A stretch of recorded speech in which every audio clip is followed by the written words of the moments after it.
जम्मू कश्मीर का पढ़ा लिखा नौजवान पूछता है सरकार से कल की कैबिनेट मीटिंग के बाद तमाम जम्मू कश्मीर में सुर्खियां बनी हुई हैं कि इस कैबिनेट से जम्मू कश्मीर की आवाम को और नौजवानों को क्या हासिल हुआ।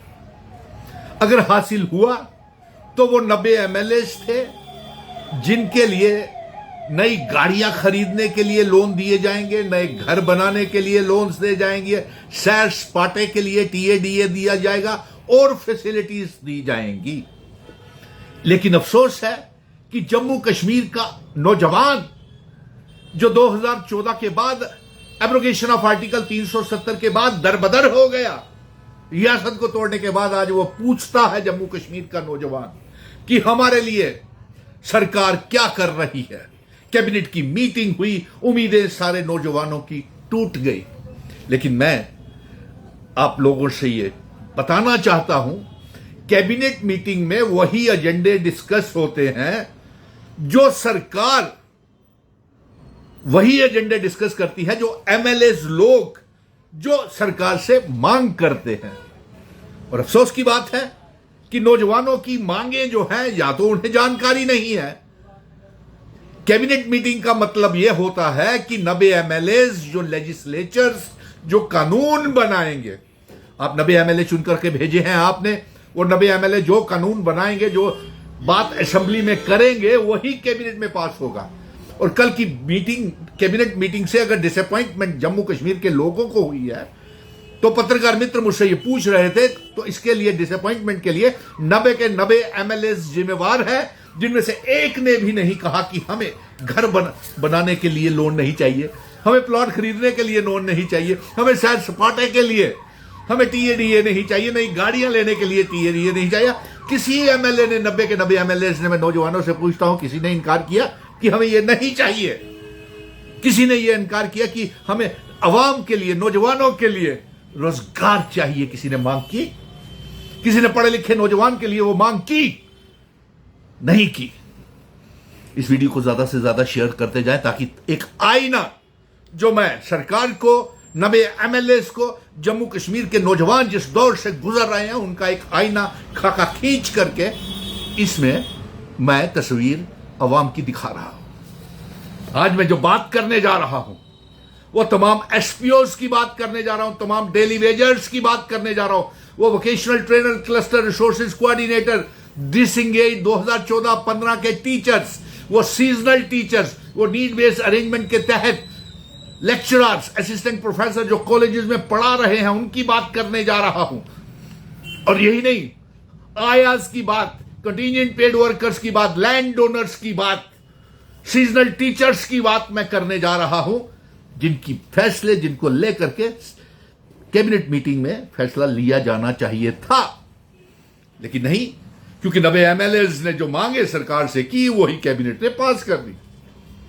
और इसलिए अब मैं एक एक करके गिनवा रहा हूं। ये वीडियो शेयर करते जाइएगा और इसके ऊपर अपनी मांगों के कमेंट्स भी रखते जाइएगा। जो जो सवाल मैं इसमें खड़े करूं, उन सवालों के ऊपर भी आप पेज को लाइक करते जाना और अपना कमेंट बॉक्स में अपनी डिमांड्स और उसके ऊपर बताते जाना कि क्या ये मैंने जो सवाल खड़े किए हैं सरकार के आगे, 90 एमएलएस के आगे, क्या ये ठीक है या नहीं है। बेहद अफसोस की बात है, सारी दुनिया देख रही थी ये कैबिनेट मीटिंग को। कैबिनेट मीटिंग में यह जरूरी नहीं था अलाउंसेस देना कार के लिए, मकान बनाने के लिए। आगे ही हमारे एमएलए जो हैं वो बहुत अमीर हैं। दुनिया, जम्मू कश्मीर के एमएलए सभी रियासतों के एमएलए से करोड़ोंपति हैं। एक ने इनकार नहीं किया कि हमें नहीं चाहिए, एक ने यह नहीं कहा कि हमें नौजवान के लिए, डेली वेजर्स के लिए हक चाहिए। किसी ने बात नहीं की। नारे लगाएंगे, झूठे खोखले वादे करेंगे, लेकिन कानून बनाने के लिए जब बात आएगी, ठीक है, चीफ मिनिस्टर उमर अब्दुल्ला ने कैबिनेट मीटिंग की, अकेला वो जिम्मेवार नहीं है, जो उससे मांग की गई होगी, एलजी की मोहर लगेगी तो कैबिनेट मीटिंग के जो फैसले हैं वो लागू होंगे, नहीं तो नहीं होंगे। और इसलिए मैं एलजी साहब को भी कटारे में खड़ा करता हूं कि आप बताइए, सारी मुश्किलों को जानते हुए जम्मू कश्मीर के नौजवानों की, आप इसके लिए क्या कर रहे हैं? आप बताइए।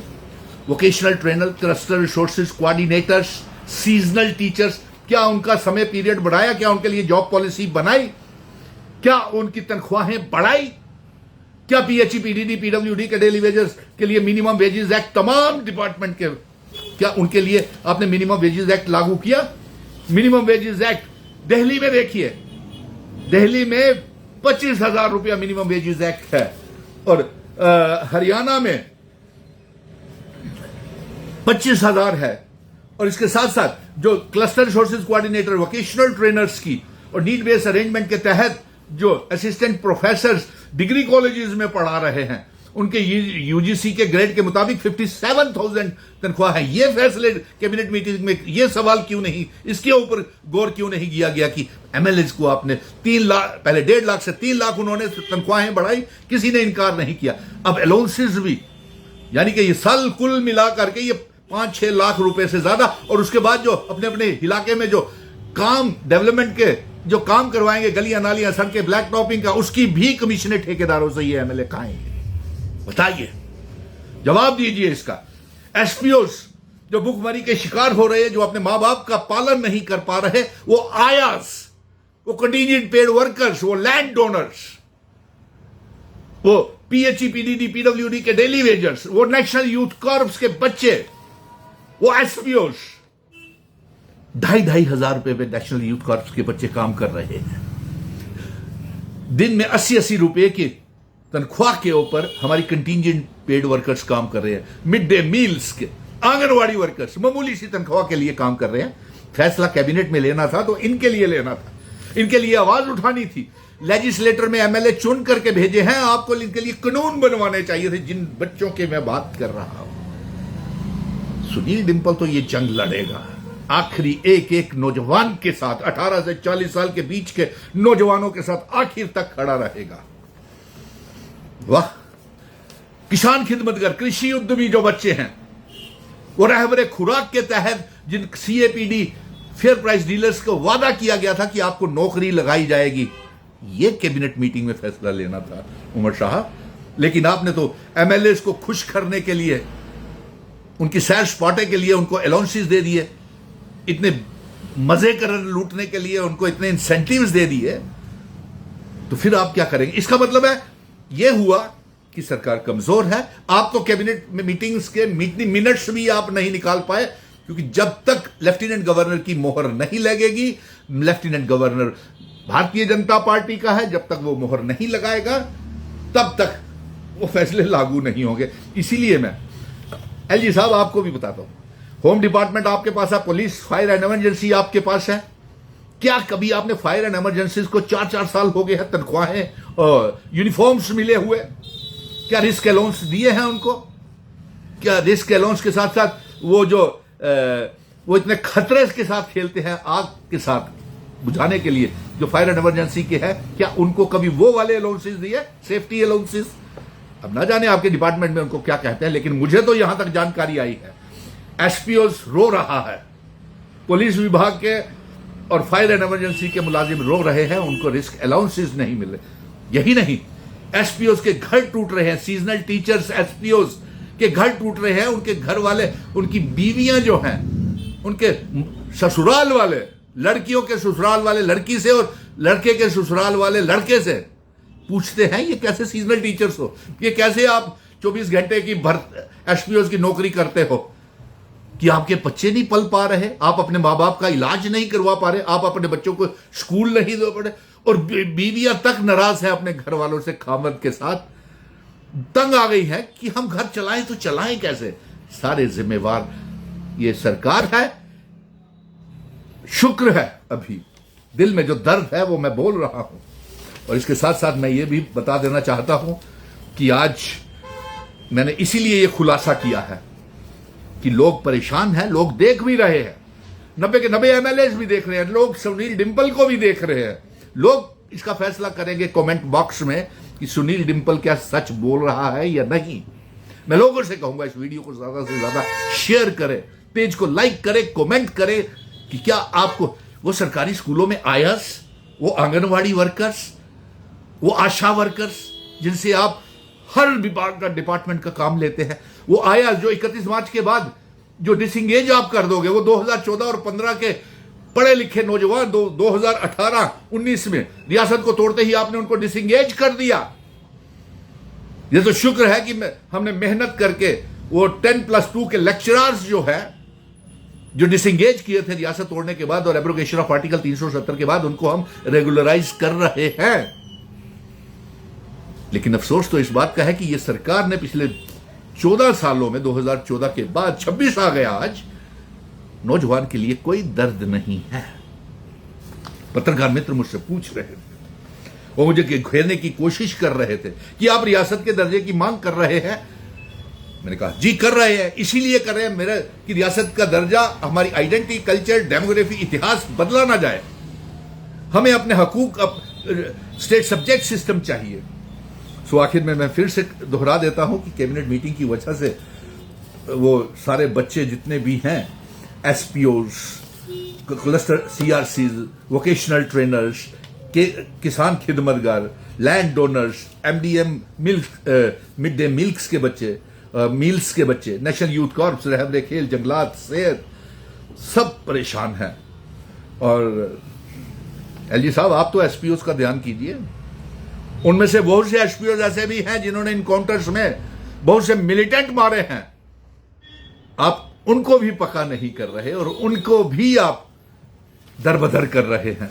बड़ी अफसोस की बात है, क्योंकि ये आज चर्चा का मुद्दा बना हुआ है सोशल मीडिया में कि कैबिनेट मीटिंग से निकल करके क्या आया। कैबिनेट मीटिंग से निकल करके यह आया कि 90 एमएलएज ने कानून बना लिया अपनी तनख्वाहें बढ़ाने का, अलाउंसेस के लिए, घर, मकान, कारें, गाड़ियां खरीदने के लिए, कम रेट ऑफ इंटरेस्ट के ऊपर, शायद इंटरेस्ट हो ही ना उसके ऊपर, वो वाला अलाउंसेस ले लिए। लेकिन नौजवान के लिए क्या किया, नौजवान के लिए क्या कानून बनाए असेंबली में कि उनकी आवाज तक नहीं उठी। और 90 एमएलए जिम्मेवार हैं कि अगर कैबिनेट मीटिंग में इनके लिए कुछ नहीं रखा गया तो वो 90 एमएलए जिम्मेवार हैं जिन्होंने मांग ही नहीं की होगी चीफ मिनिस्टर से इनके लिए।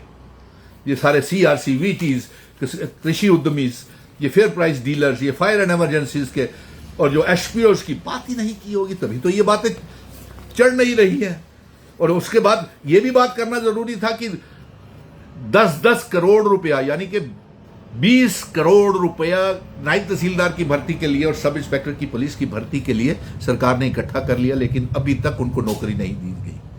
कैबिनेट मीटिंग में यह फैसला लिया जाना चाहिए था कि तनख्वाहें कैसे बढ़ाए, परमानेंट जॉब पॉलिसी कैसे बनाए, एसआरओ 202 के बच्चों को कैसे इंक्रीमेंट्स में जो भेदभाव हो रहा है, बेइंसाफी हो रही है, उनकी कैसे बढ़ाए। ये फैसले करने की जरूरत थी, ना कि एमएलए की तनख्वाहें तो आगे ही इतने हैं, अमीर ज्यादा हैं, सैर सपाटा का अलाउंस भी दे दिया, मकान गाड़ियां खरीदने का भी अलाउंस दे दिया, आगे ही उनके पीछे आपने बेइंतहा एक एमएलए को काफिले भी दे दिए हैं, पीएसओ भी दे दिए हैं।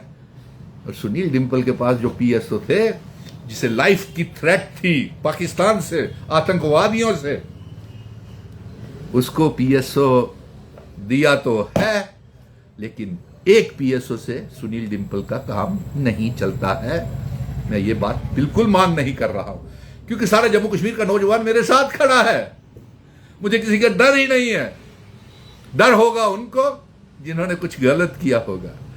मेरे साथ तो जम्मू कश्मीर की अवाम, नौजवान, 1 करोड़ 30 लाख अवाम का प्यार है, 30 लाख पढ़े लिखे नौजवानों का प्यार, जो इसको ज्यादा से ज्यादा शेयर करेंगे, कमेंट करेंगे और इसके ऊपर अपनी डिमांड्स भी करेंगे। निराशा हुई, डिसअपॉइंटमेंट हुई जम्मू कश्मीर के नौजवानों को 90 के 90 एमएलए से।